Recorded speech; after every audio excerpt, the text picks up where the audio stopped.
चीज समझना है कि सीपी क्या है, पीपी क्या है और एसपी क्या है। ये तीन चीज अपने को very important factor in any of the business. कोई भी आप बिजनेस कर लो, हमेशा एक चीज सीखने में आती है कि भाई मेरा पीपी क्या है, सीपी क्या है, एसपी क्या है। और ये ऐसा नहीं कि ई कॉमर्स में है कि ऑफलाइन बिजनेस में। धंधा कर रहे हो ना तुम, सर्विस इंडस्ट्री में धंधा कर रहे हो या फिर आप प्रोडक्ट इंडस्ट्री में धंधा कर रहे हो, कहीं पे भी कर रहे हो भाई, सीपी पीपी एसपी आने ही वाला है। अब सीपी का मतलब होता है कॉस्ट प्राइस, लिखते रहना कॉस्ट प्राइस। पीपी का मतलब होता है परचेज प्राइस और दूसरा एसपी का मतलब होता है सेलिंग प्राइस। ठीक है, जिसको हम लोग बिजनेस में लैंग्वेज में सीपी पीपी एसपी, राइट, ये हमेशा ध्यान रखो। अब परचेज प्राइस और कॉस्ट प्राइस के बीच में डिफरेंस क्या होता है, वो हमेशा अपने को सबसे बड़ी इंक्वायरी रहती है। परचेज प्राइस का मतलब अगर कोई डीलर मैन्युफैक्चरर है, मैन्युफैक्चरर से तुमने कोई प्रोडक्ट खरीदा 100 रुपए में, कितने में खरीदा, 100 रुपए में, तो 100 रुपए मेरा परचेज प्राइस हो गया। ठीक है, अब ये तुम नहीं बोल सकते हो कि मेरे को है ना, अब जब मैं 200 में बेच रहा हूं, समझो, अब समझो यही 100 रुपए की प्रोडक्ट को मैं बेचूंगा कितने में, एग्जांपल 200 में। ठीक है, तो मेरा एसपी क्या हो गया, 200। ये बहुत सिंपल है, सीपी पीपी एसपी। पीपी हो गया 100, एसपी हो गया 200।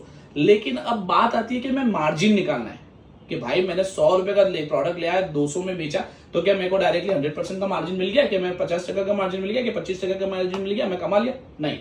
सबसे इंपॉर्टेंट फैक्टर रोल प्ले करता है, वो करता है कॉस्ट प्राइस। कॉस्ट प्राइस कैसे करता है कि 100 रुपए के बाद हो सकता है तुम्हें डिलीवरी चार्जेस लगा होगा, 5 रुपए, राइट, समझो कि कुछ डिलीवरी चार्जेस लग गया 5 रुपया, राइट। उसके बाद में हो सकता है टैक्स लग रहा है, समझो एग्जांपल ले लो 10 रुपए टैक्स लग गया।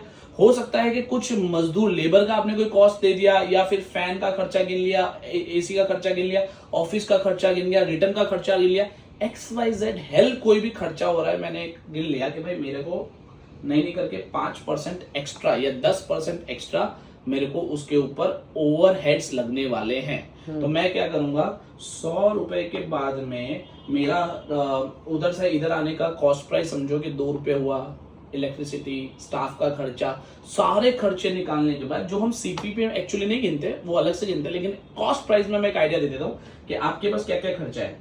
100 रुपए का आपका परचेज प्राइस हुआ, फिर आपने समझो ऑफिस का खर्चा, डिलीवरी का खर्चा, सब कुछ मिला के एक 10 रुपए का ओवरहेड डाल दिया। अब आपका सीपी कितना हो गया, 110। तो अब जो मार्जिन मेरा डायरेक्ट 100-200 के बीच में 100 रुपीज का था, वो 90 रुपीज का हो गया। मेरी बात समझ रहे हो? तो ये चीज हमेशा कैलकुलेशन में गिनना है जब भी आप प्रॉफिट कैलकुलेट कर रहे हो। जो एक्स्ट्रा एक्सपेंस, ओवरहेड या कोई चार्जेस या कोई टैक्सेस कुछ भी लग रहा है ना, that comes under the cost price, not on the purchase price. Very much clear about this. ये चीज में कभी भी गलती मत करना। ई कॉमर्स इंडस्ट्री के अंदर नए नए बच्चे जब भी आते हैं, अपना बिजनेस करने आते हैं, हमेशा पीपी को और एसपी को ध्यान रखते हैं और बोलते हैं भाई मैं प्रॉफिट कमा रहा हूं। सीपी पे कभी फोकस नहीं करते, बट आपको सीपी पे हमेशा प्रॉफिट, हमेशा फोकस करना चाहिए, राइट। अगर मैं अमेजोन का ही ले लूं, ज्यादा दिमाग नहीं लगाता इसके अंदर, और मैं खाली बोलता हूं कि अगर आपकी परचेस प्राइस 100 रुपए है और मुझे प्रॉफिट कैलकुलेशन करना है कि भाई मैं अमेजोन पे कमा रहा हूं कि नहीं कमा रहा हूं, एग्जांपल गिन लो, या फिर मुझे सेलिंग प्राइस निकालना है, तो मेरा अगर पीपी अगर मैं गिनूं 100 रुपए का है, ठीक है, तो सबसे पहले तो एक कॉस्टिंग लेता हूं कि भाई डिलीवरी चार्जेस, कि भाई डिलीवरी चार्जेस मेरे पास आई है, तो समझो 5 रुपए में एग्जांपल ले लेता हूँ कि ये मेरे पास डिलीवरी चार्जेस लग रहा है। उसके बाद मैं टैक्स वैक्स लगा लेता हूँ एग्जांपल, जो मेरे को कोई बोलेगा, अगर वीडियो देख रहा है तो कोई बोल भी सकता है कि सर मेरे को टैक्स में तो इनपुट क्रेडिट मिल जाती है, लेकिन मैं सोचता हूँ कि चलो नहीं भी मिली और मैंने ओवरहेड में डाल दी, तो मैं एग्जांपल लेता हूँ 5 रुपए मिल गया, एग्जांपल ले रहा हूँ, ठीक है, 5 रुपए वो मिल गया। उसके बाद में तुम्हारा कोई ओवरहेड्स गिन लो। ओवरहेड्स मतलब इलेक्ट्रिसिटी हो गई, सैलरी हो गई, तुम्हारी खुद की मेहनत हो गई, ऑफिस का खर्चा हो गया, EMI हो गया, रेंट हो गया, XYZ कुछ भी हो गया, वो 5 रुपए गिन लो। एग्जैक्टली आप गिनोगे कब, जब आपने धंधा चालू किया, 6-8 महीने के अंदर कैलकुलेशन करोगे तब मिलेगा। लेकिन अभी मैं खाली एग्जांपल दे रहा हूँ, ये सब कैलकुलेशन हो सकता है। फिर और क्या लगेगा तुम लोगों के लिए, अमेजोन का कॉस्ट लगेगा, रेफरल फीस वो लगेगा, एग्जांपल तो रेफरल फीस 5 रुपए हो गया, बराबर। क्लोजिंग फीस मैं एग्जांपल ले लो, 5 रुपए हो गया। शिपिंग वेट हैंडलिंग फीस ले लो, चलो वेट हैंडलिंग फीस चलो 5 रुपए ले लो, एग्जांपल होता है, जो भी आता है वो एक्चुअली लेना है। उसके लिए मैंने आपको एक कैलकुलेटर दूंगा, वो कैलकुलेटर पे आप कर सकते हो, राइट। और अगर आप लोगों को भी वो कैलकुलेटर चाहिए तो कमेंट बॉक्स पे क्या लिखना है, कैलकुलेटर, मिल सकता है, ठीक है। तो ये सब हो गया। अब और भी कोई टैक्स से चार्जेस लगता है, पर मैं इधर करता हूँ, तो 1 2 3 4 5 6 तो 30 हुए, तो 130 रुपया मेरा क्या हुआ, कॉस्ट प्राइस। अब मेरे को क्या करना है, सेलिंग प्राइस डिसाइड करना है। तो सेलिंग प्राइस में मुझे कितना परसेंट मार्जिन रखना है, 10%, 20%, 25%, 50%, कितना। और दूसरा क्या ध्यान रखना है, मार्केट में ये प्रोडक्ट कितने का बिक रहा है। कभी कभी क्या होता है, सेलर आता है बहुत खुश में कि भाई मैं तो ई कॉमर्स में धंधा करूंगा, 50% मार्जिन लूंगा, 30% मार्जिन लेके कमाऊंगा। लेकिन भाई कॉम्पिटिटर ऑलरेडी सस्ते में धंधा कर रहा, तो तेरा प्रोडक्ट ही नहीं बिकेगा। आज 130 का प्रोडक्ट है, हो सकता है मार्केट में बिक रहा है 190 में, हो सकता है, पॉसिबिलिटी है। लेकिन मैं आके बोलूं मैं तो 300 में बेचूंगा, मुझे प्रॉफिट कमाना है। लेकिन भाई मार्केट में ऑलरेडी 190 में बिक रहा है, तो तुझसे 300 रुपए में लेगा कौन?